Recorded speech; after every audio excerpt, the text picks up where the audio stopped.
Masa ya cuma kritis sama kebijakan pemerintah pusat saja, giliran sama Pemprov DKI Jakarta, Najwa Shihab ini sepertinya tidak bernyali sama sekali.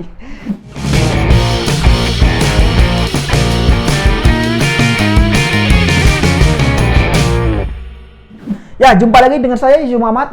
Apa kabar penonton di channel 2045 TV? Ya, semoga tetap sehat dan juga tetap semangat untuk terus menjaga NKRI. Ya, ada beberapa topik yang ingin saya bahas dalam kesempatan Okidum kali ini. Yang pertama, ada soal kasus kelebihan bayar oleh Pemprov DKI Jakarta yang terjadi ini hingga berjilid-jilid. Ya, entah kenapa ya, kasus kelebihan bayar ini sudah mirip seperti demo berjilid-jilid dari pendukung Imam Baliho saat dulu ini mendemo Ahok alias Basuki Cahayapurnama. Nah, kemudian yang kedua, ini ada soal Pak SBY yang katanya ini sekarang sedang hobi melukis katanya. Ya, bagus juga sih menurut saya. Jika dulu ini Pak SBY kan dikenal hobinya bikin lagu, bahkan sampai punya 5 album dan 40 lagu. Meskipun saat ini saya sendiri tidak tahu satu pun lagu dari Pak SBY itu. Ya, mungkin penonton di channel 2045 TV ini juga tidak ada yang tahu. Ya, tapi itu bagus-bagus saja sih, tidak ada yang salah kalau menurut saya. Cuma sayangnya, berawal dari lukisan Pak SBY itu, kemudian ini berujung adanya keributan terkait penghinaan oleh salah satu kader Partai Demokrat terhadap simbol negara kita. Ya, tapi baiklah, saya akan mulai membahas yang pertama terlebih dahulu, yaitu soal kelebihan bayar oleh Pemprov DKI Jakarta dalam banyak hal. Nah, sebelumnya ini kan ada banyak sekali netizen yang bertanya, apa sih kelebihan Gubernur DKI Jakarta? Begitu pertanyaannya. Ya, sekarang kita semua sudah tahu jawabannya. Kalau ditanya kelebihannya apa, ya kelebihan bayar lah. Iya kan? Sekarang kita tahu bahwasanya kelebihan bayar itu adalah kelebihan dari Anies Baswedan saat ini. Ya, memang kata-kata kelebihan bayar ini mulai populer sejak di era Gubernur DKI Jakarta Anies Baswedan. Lah, gimana tidak populer? Dalam catatan saya saja, ini ada 10 kasus kelebihan bayar yang dilakukan oleh Anies Baswedan. Dan totalnya itu nggak main-main, bos. Tahu berapa totalnya? 437,45 miliar rupiah.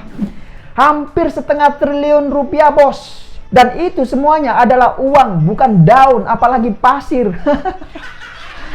Nah, apa sajakah rinciannya? Baiklah, saya akan tunjukkan satu persatu. Tapi tolong dicatat terlebih dahulu, ini adalah sebuah kritik berbasis data, bukan sekedar nyinyir. Nah, yang pertama, ini kasus kelebihan bayar pengadaan mobil pemadam kebakaran atau damkar, yang total nilainya ini sebesar 6,52 miliar rupiah. Kemudian yang kedua, ini ada kasus kelebihan bayar proyek PLTS sekolah sebesar 1,12 miliar rupiah. Kemudian yang ketiga, ini ada kasus kelebihan bayar subsidi Transjakarta sebesar 415 miliar rupiah. Nah, kemudian yang keempat, ini ada kasus kelebihan bayar proyek pengelolaan air limbah sebesar 1,59 miliar rupiah. Kemudian yang kelima, ini ada kasus kelebihan bayar pengadaan alat rapid test sebesar 1,1 miliar rupiah. Nah, selanjutnya yang keenam, ini ada kasus kelebihan bayar pengadaan masker sebesar 5,85 miliar rupiah, bos. Coba bayangkan, keterlaluan banget kan Gubernur seiman ini. Nah, kemudian yang ketujuh, ini ada kasus kelebihan bayar KJP Plus sebesar 2,3 miliar rupiah. Kemudian yang kedelapan, ini ada kasus kelebihan bayar gaji PNS sebesar 862,7 juta. Nah, dalam kasus ini, Badan Pemeriksa Keuangan atau BPK telah menemukan bahwa ternyata Pemprov DKI Jakarta masih membayar gaji dan tunjangan kepada pegawai mereka yang telah wafat atau pensiun pada tahun 2020. Lah, ini kan parah sekali. Masa ya orang yang sudah wafat, orang yang sudah meninggal, tapi masih diberikan gaji dan tunjangan? Nah, ini gimana ceritanya, bos? Ya, tapi saya mikirnya positif saja lah. Mungkin jangan-jangan inilah alasannya kenapa selama ini Anies Baswedan kemarin ini sering sekali mendatangi kuburan. Ya, mungkin ini alasannya. Ya, tapi sudahlah, saya lanjutkan lagi kasus kelebihan bayar berikutnya. Sudah yang keberapa ini ya? Oh ya, selanjutnya yang ke-9. Ada kasus kelebihan bayar jaringan internet sebesar 1,7 miliar rupiah. Dan yang terakhir ini ada lagi kasus kelebihan bayar atas belanja modal pengadaan alat-alat angkutan bermotor lift atau elevator pada Rumah Sakit Umum Daerah Pasar Rebo sebesar 1,32 miliar rupiah. Nah gimana? Dan bener kan ini gubernur seiman kita. Ya jadi totalnya kelebihannya ini semua sekitar 437,45 miliar rupiah.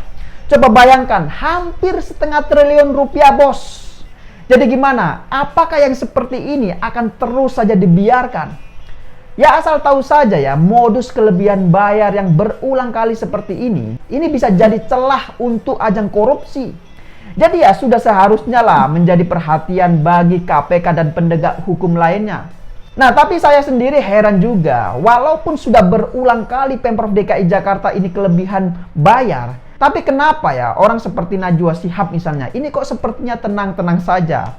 Masa ya cuma kritis sama kebijakan pemerintah pusat saja, giliran sama Pemprov DKI Jakarta, Najwa Shihab ini sepertinya tidak bernyali sama sekali.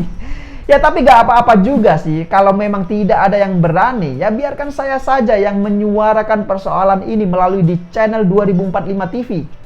Jadi buat yang menonton channel 2045 TV ini, khususnya di program Okedum kali ini, ya tolong dibantu share video ini supaya ditonton oleh Najwa Shihab yang sebelumnya ini dikenal sangat-sangat kritis dan objektif dalam hal mengkritisi pihak pemerintah, khususnya dalam hal korupsi.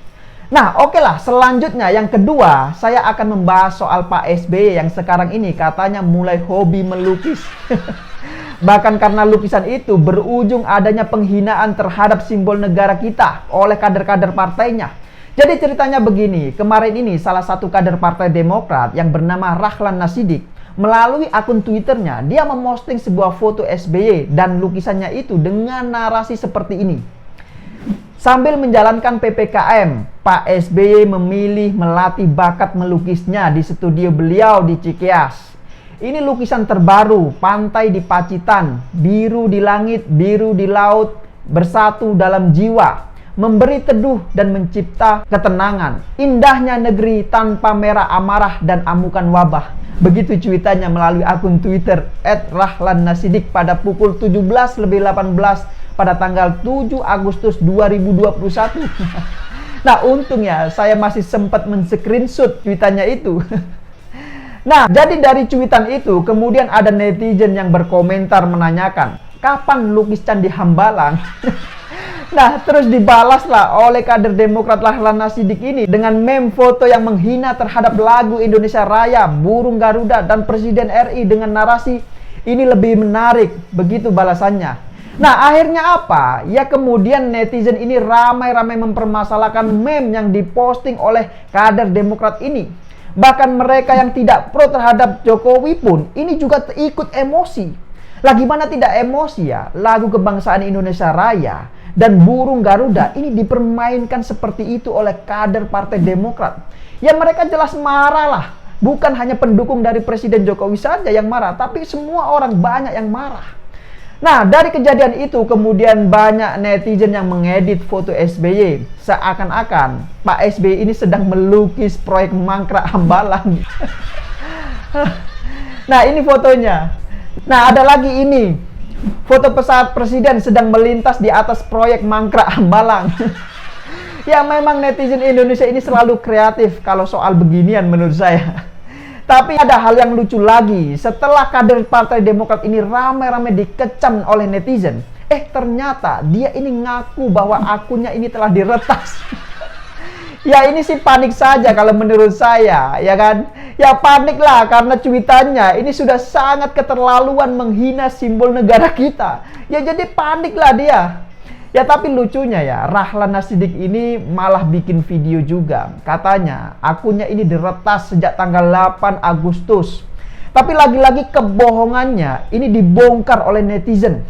Jejak digitalnya ternyata pernah juga memposting meme yang sama pada tanggal 29 Juli 2021.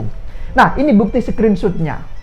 Jadi bukan hanya sekali saja Rahlan Nasidik ini dianggap menghina simbol negara sebenarnya. Ya cuma sebelumnya ini tidak ramai aja dan sekarang ini sedang ramai. Jadi ya karena banyak yang mempermasalahkannya, banyak yang tidak terima. Jadi ya dia ini panik lah. Ya sebenarnya ngeles akun diretas ini kan cara-cara model lama. Ya mirip lah dengan cara ngeles kader Partai Demokrat lainnya seperti yang pernah ditangkap karena kasus narkoba dan kondom bergerigi itu. Katanya dulu akunnya ini juga pernah diretas oleh kakak pembina katanya. Nah kakak pembina itu ya ditujukan pada Pak Muldoko, kepala KSP. Ya pada saat itu memang sedang ada keributan antara Partai Demokrat pihak AHY dengan Muldoko. Nah, jadi gimana? Apakah sampai di sini sudah paham semua bagaimana kelakuan kader Partai Demokrat? Nanti di akhir video ini akan saya tunjukkan video Rahlan Nasidik yang mau ngeles tapi justru kelihatan bohongnya. Ya saya kira demikian opini singkat Okedum kali ini. Ingat ya, jangan pernah ada partai mangkrak di antara kita. Ya begitulah pesan saya, tetap jaga NKRI dan terima kasih sudah menonton. Sampai jumpa di acara Okedum selanjutnya. Hari ini, 8 Agustus, Twitter saya dibajak. Saya tidak bisa lagi menggunakannya. Akun saya itu sekarang berganti nama dengan nama asing, nama orang lain, nama yang tidak saya kenal, mungkin sekali nama fiktif. Yang pasti, saya tidak bisa lagi menggunakannya. Saya tidak tahu siapa pihak yang bertanggung jawab terhadap perbuatan anti-demokrasi ini. Yang pasti kemungkinan besar dia tidak suka dengan isi dari tweet-tweet saya yang memang kerap melancarkan kritik terhadap pemerintah, terutama Presiden Jokowi, khususnya dalam penanganan COVID-19 yang memakan begitu banyak jiwa rakyat Indonesia. Dan kita tidak melihat juga di hari depan yang dekat pandemi ini bisa ditangani dengan baik oleh pemerintah. Hari ini 8 Agustus, seminggu lagi saja sebelum kemerdekaan Indonesia dirayakan, saya merasa tidak menjadi bagian dari kemerdekaan itu. Hak saya atas kemerdekaan berpendapat, kemerdekaan berekspresi, malam ini telah dirampas oleh pihak-pihak yang tidak menginginkan saya menggunakan hak politik saya untuk memberikan sumbangan, pikiran, gagasan dalam bentuk kritik, dalam bentuk teguran kepada pemerintah.